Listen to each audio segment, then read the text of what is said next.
Good afternoon, everyone. I'm Zenobia Harris, and I am the CEO for the Kent Chamber of Commerce. On behalf of my staff and the Board of Directors, we'd like to welcome you to our August Luncheon Business Town Hall. Today, our event is sponsored by Around the Clock. It's time to relax and let them take care of the details of your residential property management needs.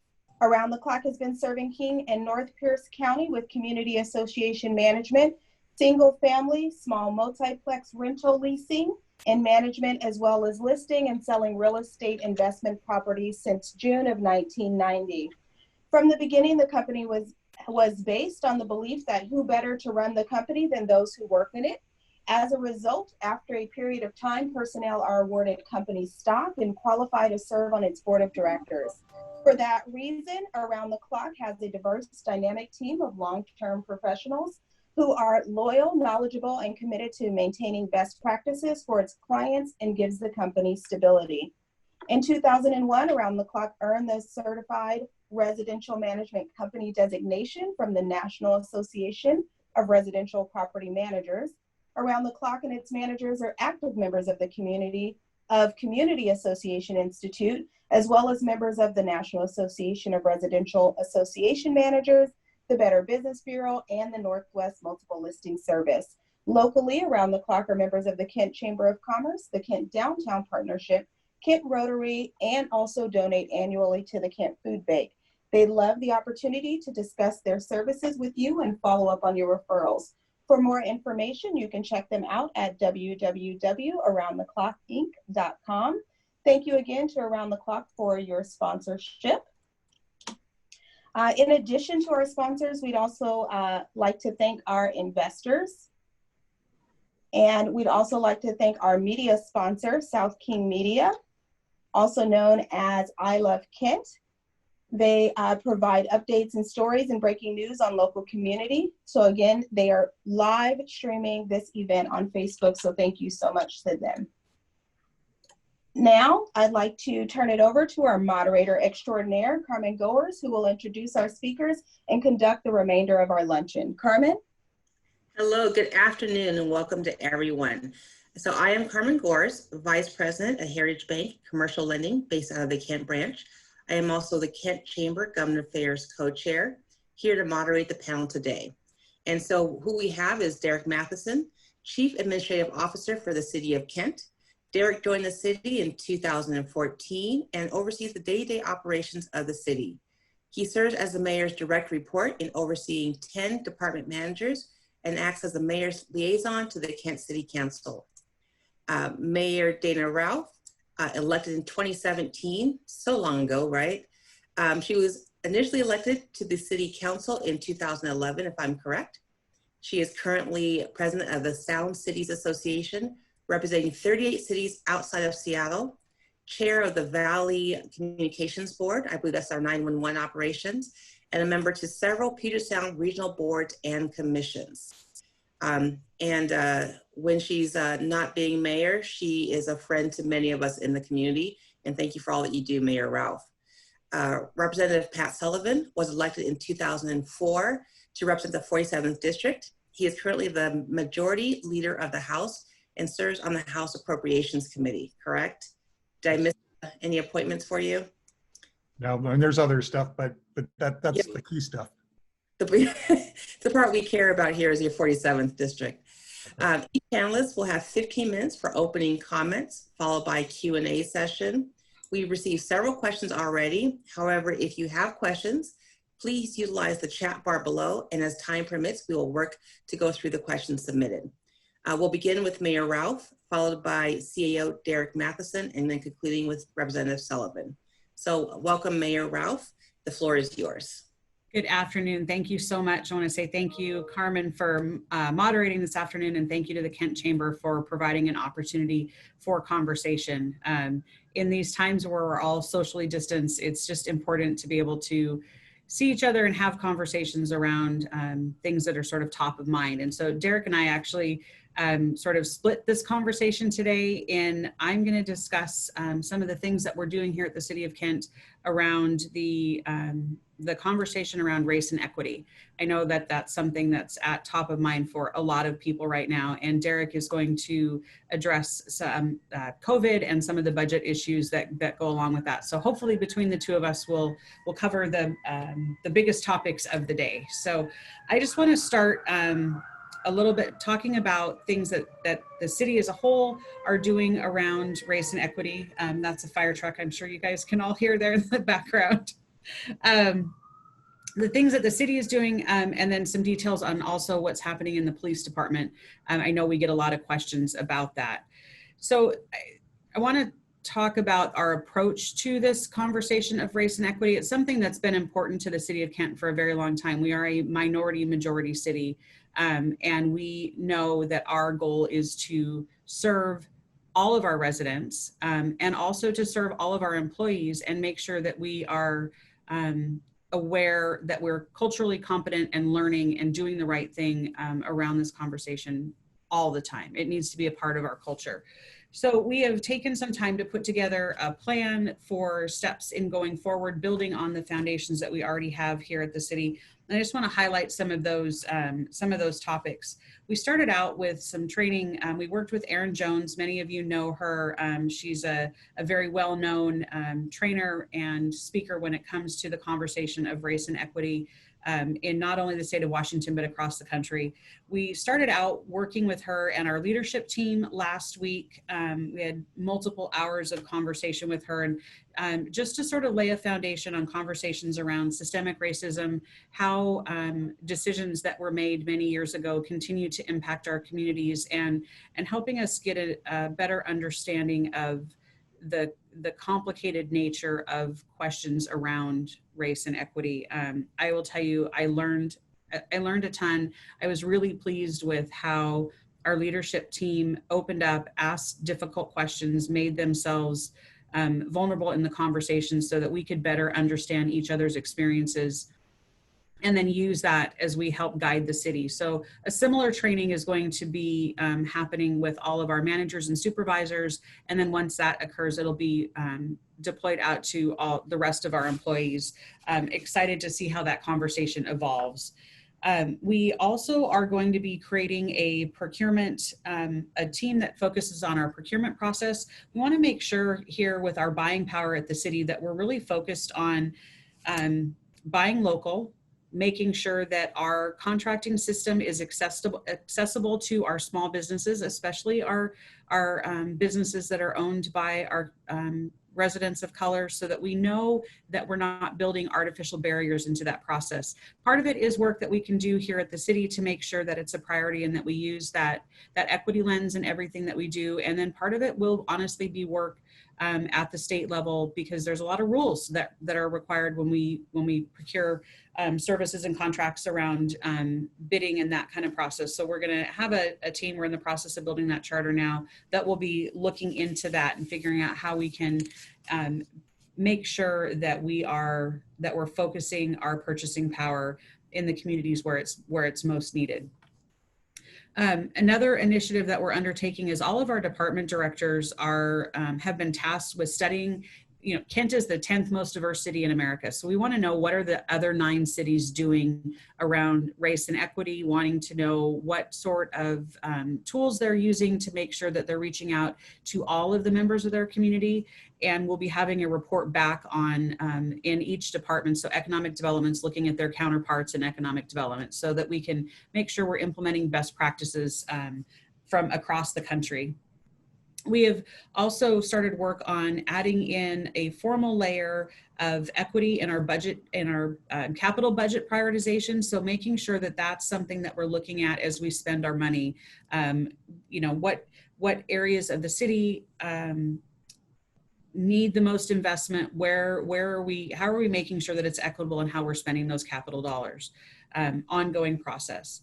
I've also committed to, outside of COVID, increasing the frequency of community engagement. So I've already been pretty consistently holding coffee and conversation. The chief has his coffee events, trying to find new ways to engage with people during COVID while we're stuck inside, and then going forward, building on things like our neighborhood walks program that we started last year, and making sure, again, that we're using an equity lens as we look at which neighborhoods we're accessing. It's really important to me that it not just be folks that already know how to access their government. We want to be reaching out to help people that don't know or may be afraid of government for a variety of reasons, the background that they came from, wanting to make sure that we're figuring out how to reach those communities. So it's not just the squeaky wheel way that things are being done. Looking at the rest of my list here, we are also working on some translation of documents. So we've asked all of our department directors to look at things like the top forms that are used for their department, and we will start the translation process. You know, Google Translate exists out there, but it's not great, especially when it comes to government. And we want to make sure that we are providing both the documents to our community that they need, whether it be our rental housing inspection program or a complaint with the police department, that folks can access those documents in the language that they are the most comfortable with, and that we can then also translate responses. So ongoing work when it comes to that. Want to quickly highlight a couple of things being done specifically in the police department. I know that that is one of the questions that was received earlier about what we're doing in the arena of police reform. So there's been some criticism out there that somehow the city is ignoring the requests of people for police reform, or just sort of resting on the work that we've already done. And I want to say that the first part of that's absolutely not true, but we are proud of the work that we've already done in the police department. One of the things that was implemented shortly after I became mayor, one of the promises I made to our community was body cameras. Kent is one of the only cities, one of a limited number of cities across the state to have body cameras. And really the goal of that was transparency in our police department, so that everybody has a view of what's happening in those difficult situations. Going forward, the chief talked a little bit at our council meeting on Tuesday about some of the things that he is in the process of implementing. One of the things we've done is suspended the use of the VNR, the vascular neck restraint. Sometimes it's referred to as a chokehold. They're actually separate techniques, but we've stopped that. We heard from the community that was something that they were very concerned about. And we know that there's going to be federal guidance coming out around that. So that is an immediate policy change.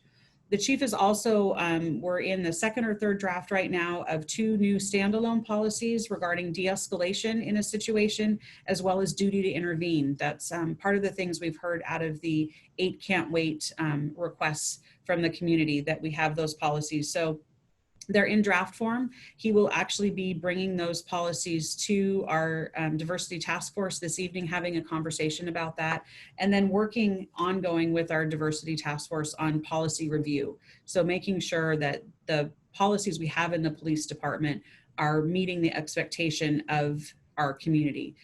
Some really important conversations. On that same line, we have received multiple requests for our police policy manual, and it's been a technology challenge. Quite honestly, the platform we use was not easily accessible, required individual logins and subscriptions. So we have found a way to change that, and here within the next, I believe contracts are going to be signed this week to make that publicly accessible. So you'll be able to utilize an online tool to look at our police policies. Really excited about that work. Last thing I want to highlight is the chief has assigned one of his commanders, so an upper level officer in our department, part of the leadership team, to be our race and social justice coordinator, and take a look at how the department makes sure that they are using a lens, an equity lens, in the work that they're doing. And I'm excited to tell you it's Commander Bobby Hollis. Bobby has been with our police department, I want to say somewhere in the area of close to 10 years. You have all probably met him. He's out and about and very much engaged in our community, and we're excited to have him doing that work. So I'm going to put a pause there and turn it back over to Carmen. Thank you, Mayor. Quick little plug follow-up. You mentioned some commissions that were reviewing diversity, lens, equity. As citizens may want to engage more, can you tell them how to engage as far as boards and commissions and appointments that you can have for citizen engagement? Absolutely. So we've got multiple opportunities at the city when it comes to that. We've got our diversity task force is a task force set up. The chief is that runs that, and we are actually working to formalize that charter. So we've got some good ways for people to engage on that. So stay tuned on that more formal process. Up to this point, it's really been an ad hoc committee of folks that have expressed interest. So if you do have interest in that, I strongly suggest you reach out to the chief at this point, and then we'll be formalizing that process going forward. We also have our Cultural Communities Board, which is an 18-member board that's been established since, maybe 2017. And anytime we have openings on that board, we do advertise that on our website, social media. And again, I ask folks that are interested in doing that work alongside the city to just reach out to me, and we can have a conversation and find ways to help folks plug in. And a shameless plug for Kent 101. Do we have the next lined up? Yes. I saw. It's been so long ago, Carmen. It feels like it was 6 years ago. Kent 101 is a fabulous, I'm going to say fabulous because I thought it went really, really well, program that we kicked off here just before COVID. And it's a way for people to learn about the work that we do here at the city. It was, remind me, Carmen, 6 weeks long? 6 weeks long. Six long. And we spend, 3 hours with folks every week over that 6-week period, talking about what each one of our departments does, the work that's done, some of the rules and guidelines that we have, and just really providing our residents with a format to ask questions about the things that you've always wondered about. We had a great inaugural class of really engaged community members. And it's another tool that we have implemented recently to provide that transparency into what your government's doing, how we're spending your money, what the processes are. One of my primary goals since becoming mayor is figuring out how do we connect with our community and not only provide them with the information that they need, but have a two-way dialogue, right? It's all about all of us showing up at the table and having those conversations. I can make assumptions all day long about what the community wants to see. And unless I actually hear from folks what they want and what they need, then they're just assumptions on my part. And so I learned a ton through the Kent 101 process from our community and the questions that they had. And one of our graduates here maybe can let us know if she learned as much as I had hoped people would. Well, in the effort of time, it was a great class. It was a fabulous session. Everybody was well-spoken, and we learned a lot, and they took questions from all over. There was East Hill and West Hill represented, business owners were there. It was a great ability to learn different things and why some things are just the way they are and how to advocate if you do something different. So thank you, Mayor. I just saw opportunity for that. I love it. Thank you. To be expressed. And so next we have our CAO, Derek Matheson. You're on mute. All right, thank you, Carmen, and good morning, everybody. So as Mayor Ralph said, I'm going to talk a bit about COVID-19 and how it's impacted the city budget, the services we provide, and then what we're doing to help the business community. So I'll take you back to the first Monday in March. That's really when COVID-19 landed in Kent. That was the day that we learned the county was going to purchase the Kent Econo Lodge for an isolation and quarantine facility. And for the first few weeks of COVID-19, we were really focused on that facility. But it was a couple of weeks in when things started to shut down and we started to realize, oh my goodness, this is going to have a big impact on the city budget. So our finance director just started looking at our revenue sources, going source by source, month by month, and came up with some projections. And back on April 14th, we briefed our city council that we were facing a shortfall of $15.7 million. That was a cash burn rate of about $1 million per month, to put things into perspective. We had forecasted that our sales tax each month of 2020 would drop between 5 and 15%. And then we forecasted our B&O tax would also drop on a month-by-month basis between 15 and 45%. And then, of course, there would be significant hits to things like permits and to recreation programs, which we're not able to provide and still aren't able to provide. That same week, and Representative Sullivan knows this story well because he's been a big advocate for the city of Kent in this regard, we learned that the governor vetoed our streamlined sales tax mitigation. That was a revenue stream of $3.5 million per year that had been in place for about 12 years to make up for a change in the way the state distributed sales tax to cities that negatively impacted Kent and other cities with large warehousing communities. So as soon as we briefed the city council on our situation, we gave direction to our departments to identify possible cuts at the 5%, 10, 15, and 20% levels. And that just shows the kind of uncertainty that we were facing back in April. We did not know how bad it was going to get. In addition to reviewing their operating budgets, we asked them to look at their capital budgets. So things like street projects, parks projects, technology projects, and figure out what still needed to move forward, but what could be deferred if we had to defer it as our revenues drop. So directors worked hard with their staffs and they turned in options to finance in late April. And we had a couple meetings of our leadership team where the directors presented the options and we talked them through as a group. And then the mayor, finance director, and I had, I don't know how many meetings, there were several of them, where we went through line by line to figure out how to align our expenditures with lower revenues than we had forecast. So we came up with a plan that we shared with our city council on May 18th. And I'll preface this by saying in the Great Recession about 10 years before, things were really bad for the city of Kent financially. Our general fund reserves had dropped to 0.15 of our budgeted expenditures.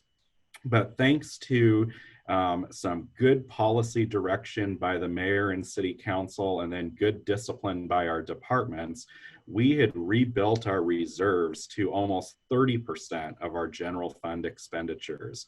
So the whole idea was to save for a rainy day. And as we said a lot at that time, it wasn't only raining, it was pouring. So we dealt with the $15.7 million shortfall by using $5 million of that rainy day fund. We reduced transfers to capital projects by a little over $3 million. We repaid a contribution that the general city budget had made to our employee health and wellness fund. And just in short there, we're self-insured for our employees' medical care. And so we set aside money in a separate fund and it had a larger balance than it needed. And then we made cuts to our departments, ongoing cuts of $5 million. And then we made some one-time cuts, so 2020 only, of $1.5 million. Part of those cuts impacted our staff. We ended up eliminating seven vacant positions. We eliminated 2 more positions, and under our union contracts, those employees bumped into other positions in the organization. We actually laid off or retired 11, and then we froze 7 positions, and those are in the police department, 5 police officers, 2 corrections officers. And so unlike the positions that are eliminated that disappear from the budget, these 7 positions remain in the budget but won't be filled for the foreseeable future. And then on top of all of that, we ended up furloughing 23 people in our recreation division. And yes, part of that was to save money, but the other part of that was we just can't provide recreation programming. And so it was hard to justify having those folks on the payroll. And with the spike in cases and continuing in phase 2 for the foreseeable future, we're going to have to decide what we do there in the coming weeks as far as when to bring them back. So in addition to those personnel changes, we also reduced discretionary spending on things like travel, training, and miscellaneous operating expenses. I think the good thing is because we didn't end up having to make those cuts at the 20% level, we didn't have to impact our services in a wholesale way. So that means rather than eliminating any functions, we cut back across many of our functions. So what that means is that we were able to sustain our level of services to our business community. So for example, our economic development team remains intact. Our permit center, we were actually one of the last permitting functions to shut down back in March. And through some heroic work by our staff, we were able to move that online in a hurry. And yes, there's been a drop in permit revenue and permit activity, but not as much as you would think. And so we're happy we're continuing to provide that level of support. Our economic development team has surveyed our business community, makes direct contact with businesses. And then the biggest thing that we've done is our small business grant program. So there was a question about the CARES grant, and so I'm going to kind of weave this together. So the CARES grant was a federal grant that the federal government made to the states, and then our state distributed some of it to cities. And so Kent, based on population, gets about $3.9 million. We've taken $1.5 million of that and put it into a small business grant program. And originally it was going to be 1 million, but we decided that we wanted to make a bigger investment, so we increased that. In addition to the grant program, we've also used some funds to buy laptops to become an entirely mobile workforce, not just for the rest of COVID-19, but also for future emergency incidents where we might have to take our workforce online. And then we're using the remainder of the money to reimburse our expenses, things like, PPE for city employees. So back to the small business grant, $1.5 million. We're making awards of $6,500 per business. In order to remain impartial, and because frankly, we don't have the horsepower to run a big grant program by ourselves on short order, we hired an organization called Craft 3, and they're managing the intake, evaluation, selection, and dispersal of funds. So to be eligible, a business needs to be located in the Kent city limits, negatively impacted by COVID-19, no more than 15 full-time employees, in business for at least 2 years as of June 30th, have annual revenues of $1.5 million or less, and have a current City of Kent business license. And then finally intend to reopen when allowed under the governor's Safe Start plan. So if you haven't applied already, I encourage you to check it out and do that. The application is online and the deadline is this Sunday, August 9th at 8 p.m. There are a number of organizations that can help if you have questions. There's the Green River Small Business Development Center, the Kent Chamber of Commerce, Kent Downtown Partnership, and of course the City of Kent as well. So definitely check that out. Let's see, I guess a couple of silver linings I'll just mention as I wrap up here. You've probably heard us say before that that we have a structural deficit as a city, meaning the cost of providing services grows faster than the revenues every year. We were going to have to deal with that for 2021 and 2022. And because of COVID and dealing with the revenue shortfalls this year, we were also able to address them for the next 2 years. And so that makes our upcoming budget process for the next couple of years a little bit easier than it would have been because we did some of it early. The other silver lining is that so far our revenue drops have not been quite as bad as we anticipated. And if we can stay in phase 2 and advance in phases in the coming months, the steps that we've taken will get us through. So that's what I've got for you. Thanks for the chance to tell the story, and happy to answer any questions now or later on in the official Q&A segment. So Derek, as you talk about the grant program, the 1.5 million through grant funding, does that include our nonprofits or just the for-profit companies? Okay, so I'm glad you mentioned that. That is for for-profit small business, and one of the criteria has to do with the level of profit. But throughout COVID-19, we made a conscious decision not to cut our human services funding. So that's what we distribute to nonprofits so they can help people who are struggling before COVID and as a result of COVID. So we continue to provide $1 million in city general funds, $1 million in federal, it's called community development block grant funds.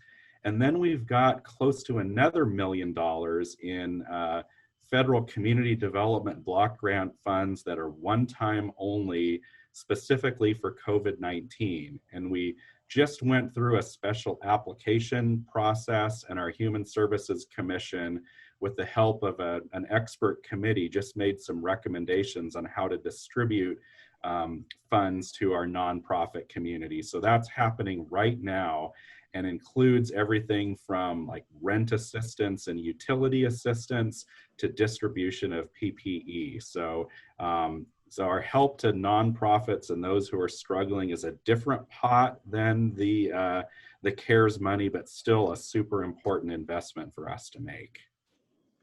And a plug for Kent 101, they do tell you about the various pots of money and why they cannot be commingled. So very helpful information. Thank you, Derek. And not least, Senator, I upgraded you, Representative Sullivan. Yeah, I don't consider the Senate an upgrade, so that's oh, good to know. Well, thanks to the Kent Chamber staff for the work in putting this together. I know having these remote sessions it takes a lot of work, so thank you very much. And Carmen, thanks for facilitating the meeting today. I don't plan to speak for 15 minutes. I'd rather answer questions, but just to give you a general overview of what's going on at the state level. The state adopts a biennial budget, but we're required to balance over 4 years. And so when we do our budgeting, it can be fairly complex. We had a revenue forecast in June, an official forecast where our state forecaster, our state economist will renew projections about how our state is doing. At the June forecast, we know that we are down about $8.5 billion over the 4-year period, which we have 3 years left, just for the current biennium. So the biennium ends next July or June 30th. We're down about $4.5 billion, significantly, and it's kind of scary. We have, like the City of Kent, we've been fiscally responsible. We have a rainy day fund that has about $2 billion right now available. And we had about $1 billion in ending fund balance from our last budget. So we have about $3 billion in reserves. That still leaves about $1.5 billion hole for the current biennium. You know, there's been a lot of conversations about session and what if we should come in for a special session and when we should come in. And I think there was a lot of conversations and a lot of different ideas about how that should happen. I know from the House Democratic standpoint, we thought that the best time to come in was before July 1st. There were a number of programs that kicked in July 1st as the new biennium began, or the new fiscal year began. And it seemed to make a lot of sense as far as timing that would be the ideal time to come in for a special session. But you know, you have to have an agreement with the governor's office and the Senate, and that just didn't come together. So I would say it's very unlikely that we'll have any special session before, you know, late fall, early winter, and potentially we may just end up waiting until the next session begins in January. That being said, there's a great deal of work going on right now. I can tell you this is my 16th interim where we're not in session, and I have been far busier this interim than any other interims, I'd say combined. We've got a lot of work going on, a lot of teams working in different areas. I'm involved with our budget team in looking at how we're going to balance our budget. We're also looking at the CARES Act money that came into the state. About $2 billion $2.1 billion came directly to the state of Washington for disbursement to a wide variety of, they have to be coronavirus related activities. And so the governor allocates those dollars. If we're not in session to do a budget specifically for the allocation of those dollars, the governor's office does it through the Office of Financial Management. But we've been working, as a matter of fact, we have a meeting today at 1 o'clock to go over a set of expenditures for the Department of Health directly related to testing. And so, you know, we've been having significant numbers of meetings in how those dollars will go out. I'd say there's about $1 billion remaining. About $1 billion has been spent on a wide variety of things from the Department of Health for PPE, for testing, for healthcare purposes, money going out to OSPI for education-related activities, a lot of money going to commerce, partly for rental assistance, partly for small business assistance. And so there's a lot of work going on at the state level. We, as the House Democratic Caucus, we have caucus meetings. We had them every week. Now we have them every other week. In addition to the budget group, we've got a group looking at revenue options. We've got a group looking at police reform. We have a number of legislators who are working on a racial equity lens that can be applied to not only budget decision-making, but to policy making as well. And so that work will, when we do come into session, enable us to act quickly and decisively. And that's what we're going to need as we move forward. I'm not saying I'm excited about next January because it's going to be very difficult decision-making during that time frame.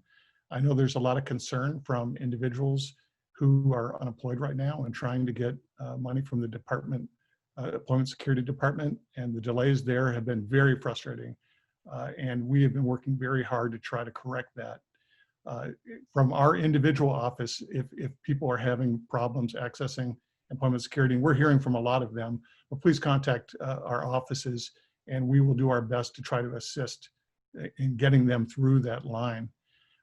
Part of the problem was just the sheer volume of applications for unemployment.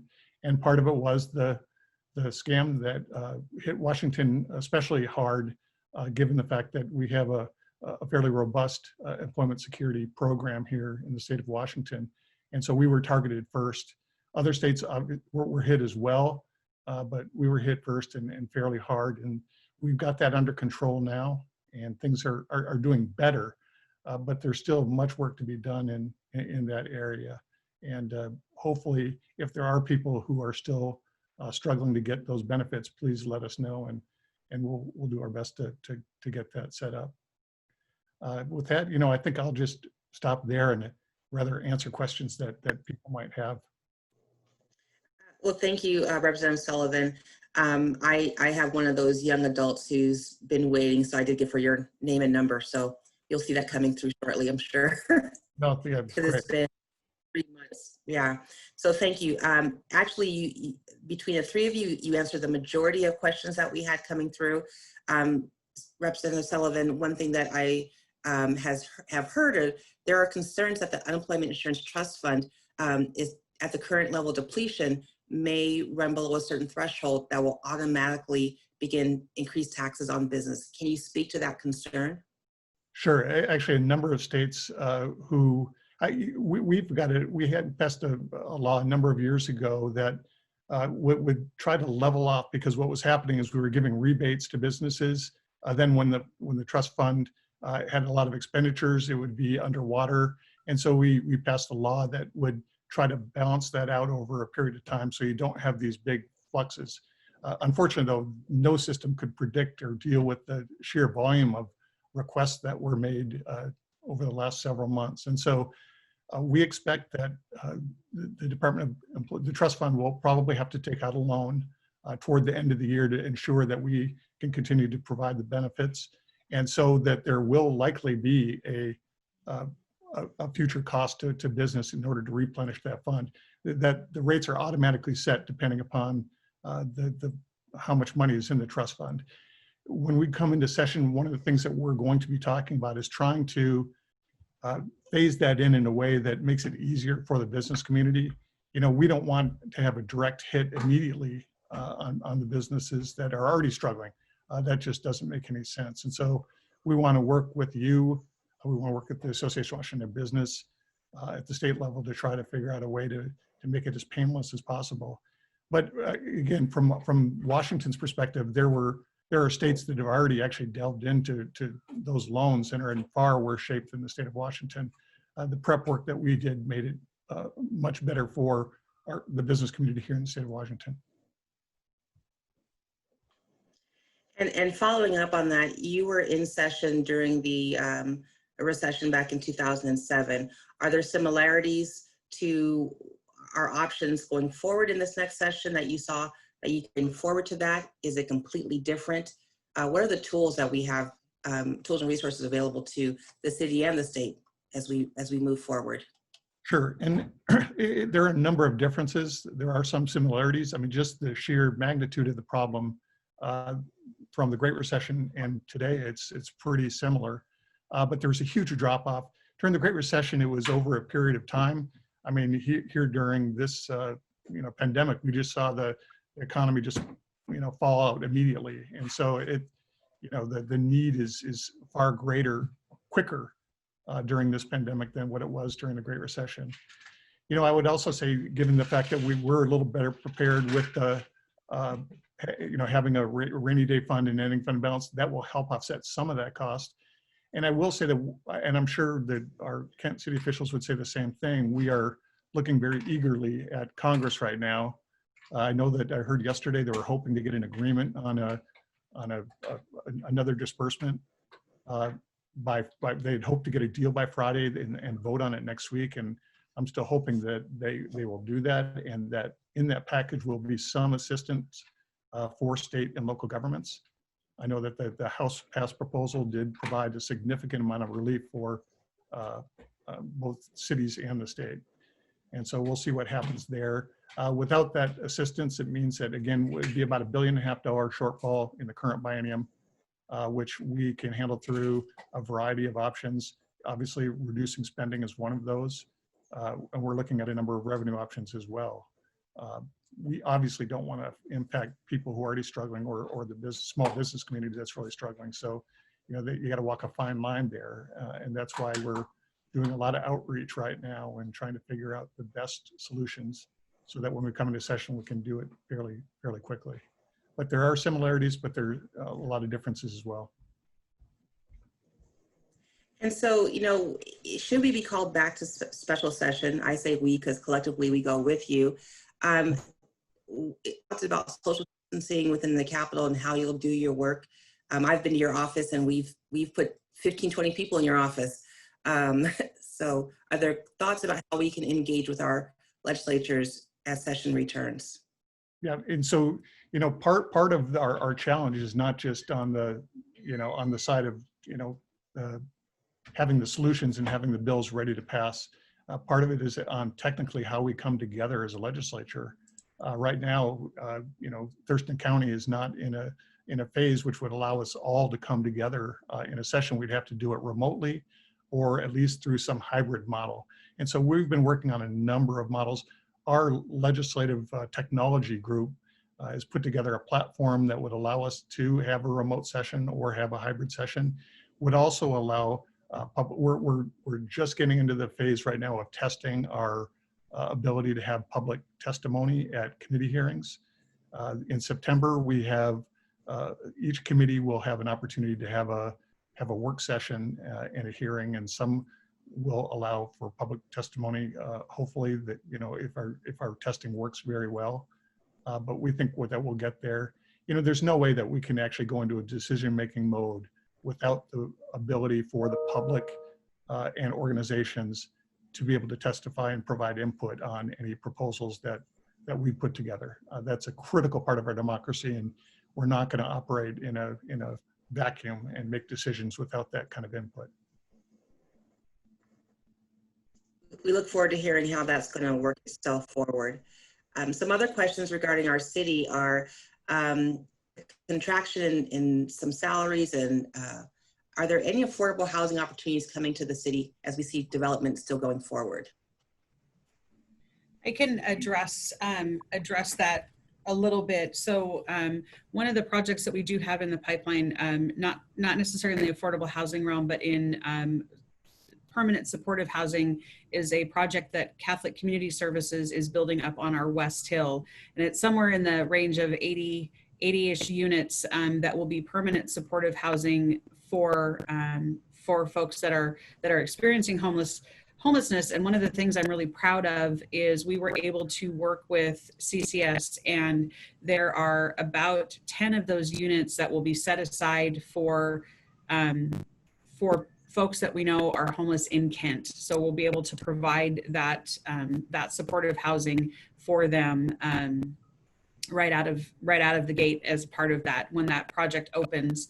On affordable housing, it's a little bit of a tricky conversation because it depends on what your definition is, and it varies all over the board. I can tell you that in our housing stock analysis, and this is a point of disagreement based on definitions, Kent has a significant stock of what is considered affordable housing, more so than most other areas in our county. And one of our primary focuses is and will continue to be to make sure that we maintain that stock and that we maintain it at a level that people deserve. So that's part of why we put our rental housing inspection program in place, was to make sure that the units, the affordable units that exist in the city of Kent, stay high quality. Does that include our moderate income residents, that there will be housing that supports? We haven't had new condos, for example, that are sometimes your entry level. Are those projects coming along as well? So the newest projects, we had two, Derek, help me here, 4 or 5 years ago, the Riverview project up on the West Hill was put in place, and that's all affordable housing with income cap requirements. So that project is not that old. The two newest projects we have are on the higher end of the rental scale. But what we know about that is it helps housing stock at all areas of the spectrum help all other areas. So it prevents what we call compression. So if you can afford a higher rent apartment, but that's not available in the city of Kent, you're taking up space in an apartment that might be, or multifamily development that might be needed for somebody that their income better fits that. So by expanding our stock, making sure we have things available in the low income all the way up through the high income, it actually helps equalize and make that middle income stock more available to our residents. Okay, so I'm going to move to some transportation questions, which I feel like I've been talking about for 10 years. So within the city, we have bike paths, bike trails, public transit has been changed due to COVID. Do you see people maybe less apt to be on public transportation for various security reasons? Do you see an increase in bike paths, bike trails? Do we become like Seattle with that? Any thoughts or concerns? Sure, I can take a stab at that. So, and having a lot of conversations with both Metro Transit and Sound Transit as well, King County Metro, the bus provider, we have seen a decrease in ridership, but less in Kent and the South End than we have in other places. And part of that is that we know that our residents may or are very well more transit dependent. That's their only form of transportation. So we are working with King County Metro to make sure as they look at cuts in the county, that we're really talking about where the biggest need is. And I do feel like Kent's going to fare fairly well when it comes to those transit routes, because there is an understanding, especially on the part of Metro, that our residents really rely on transit. It's going to take a long time before ridership gets back to pre-COVID levels. And we also know that their workforce is going to change, right? If you can work from home, there's a pretty strong likelihood that at least on some days, people will continue to work from home. The idea of at least in the near future, people going back into the office 5 days a week, if they're not already doing it, probably not going to happen. We have been, as a city, very much committed to multimodal transportation, and we are in the process of going through our transportation master plan right now. Council just received a briefing on that, and it does include multiple projects that are multimodal, so bike paths, improving sidewalk connections, and making sure that people have options outside of just that